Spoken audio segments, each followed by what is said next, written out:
રાજકોટથી સમાચાર કે જ્યાં જૂની અદાવતમાં પડોશીઓ વચ્ચે બબાલ થઈ ગઈ, જ્યાં પોપટપરા નજીક અમૃત સોસાયટીમાં મોડી રાત્રે ધીંગાણું સર્જાઈ ગયું। ફરિયાદી પર પિતા પુત્ર સહિત 7 લોકોએ હુમલો કર્યાનો આરોપ છે। એક રાઉન્ડ ફાયરિંગનો પણ ફરિયાદી પરિવારે આક્ષેપ લગાવ્યો। 2 દિવસ પહેલા વાહન પાર્ક કરવા જેવી બાબતે બબાલ થઈ હતી। સમાધાન માટે જતા ફરિયાદી પર હુમલો કરાયો હોવાનો દાવો થઈ રહ્યો છે। પોલીસની પ્રાથમિક તપાસમાં ફાયરિંગ અંગે કોઈ પુષ્ટિ નથી।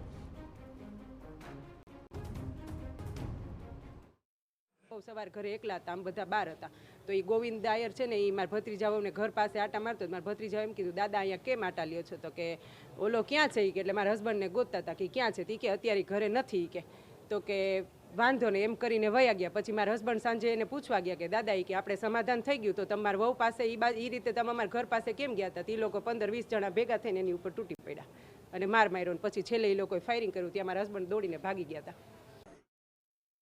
ફરિયાદી સંજય રાઠોડ પર ગોવિંદ ચાવડા અને તેના પુત્ર જીતુ ચાવડા સહિત 7 લોકોએ હુમલો કર્યો હોવાનો આક્ષેપ થઈ રહ્યો છે। સાથે જ ફાયરિંગનો પણ આરોપ લગાવવામાં આવી રહ્યો છે। જોકે પોલીસ પહોંચી ત્યારે ગોવિંદ ચાવડાના ઘરે તાળું જોવા મળ્યું અને ધોકા સહિતના હથિયારો હતા। પોલીસે સમગ્ર મામલે વધુ તપાસ શરૂ કરી છે। પરિવાર દ્વારા ફાયરિંગનો આક્ષેપ કરેલો છે। અત્યાર સુધી પોલીસે સ્થળની પણ વિઝિટ કરી છે અને પ્રાથમિક રીતે અત્યારે ફાયરિંગની કોઈ ઘટના થઈ હોય એવું પુષ્ટિ મળી નથી। પ્રાથમિક રીતે સર, માથાકૂટ થવાનું પ્રાથમિક કારણ કઈ સામે આવ્યું છે?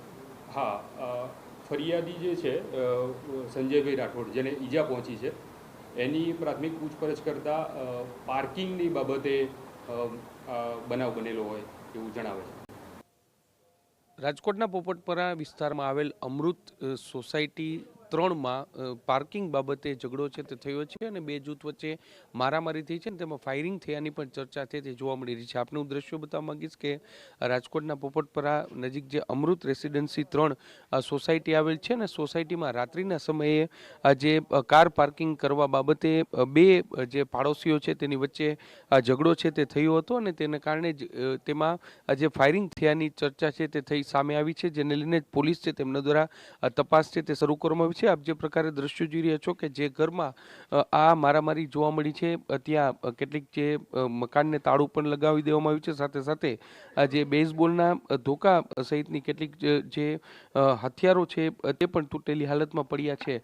હાલમાં સમગ્ર મામલે પોલીસ છે તેમના દ્વારા તપાસ શરૂ કરવામાં આવી છે। પ્રાથમિક દ્રષ્ટિએ 2 લોકો ઈજાગ્રસ્ત થઈ હોવાની માહિતી છે, જેને લઈને જ પોલીસે તપાસ શરૂ કરી છે। પોલીસની પ્રાથમિક તપાસમાં ફરિયાદી છે તેમના દ્વારા દાવો કરવામાં આવ્યો છે કે સામા પક્ષ એટલે કે જે મકાન છે તેના જે માલિક છે કે જેમના દ્વારા જે પાર્કિંગ બાબતે ઝઘડો કરવામાં આવ્યો હતો તેમના દ્વારા આજે 1 રાઉન્ડ હવામાં ફાયરિંગ છે તે કરવામાં આવ્યું હતું। જોકે આ પોલીસ છે તે સમગ્ર મામલે સીસીટીવી ફૂટેજ અને આસપાસના લોકો છે તેમના નિવેદન લેવા સહિતની કામગીરી છે તે કરી રહી છે। હાલમાં જે હુમલા કરનાર વ્યક્તિઓ છે તે ફરાર થઈ ગયા છે, જેની પોલીસ દ્વારા શોધખોળ છે તે શરૂ કરવામાં આવી છે। એક તરફ રાજકોટમાં જે પોલીસનું પેટ્રોલિંગ છે તે ચાલી રહ્યું છે। 11 વાગ્યા બાદ શહેરની જે મુખ્ય બજારો છે તે બંધ કરવામાં આવી રહી છે। કાયદાનો એક ભય રહે તે પ્રકારનું વાતાવરણ ઊભું કરવામાં આવ્યું છે, પરંતુ બીજી તરફ લોકો છે તે કાયદો હાથમાં લેતા અચકાતા નથી અને જે પ્રકારે મારામારીનો આ બનાવ સામે આવ્યો છે અને ફાયરિંગની પણ ચર્ચા થઈ છે, ત્યારે પોલીસ તપાસમાં શું સામે આવે છે તે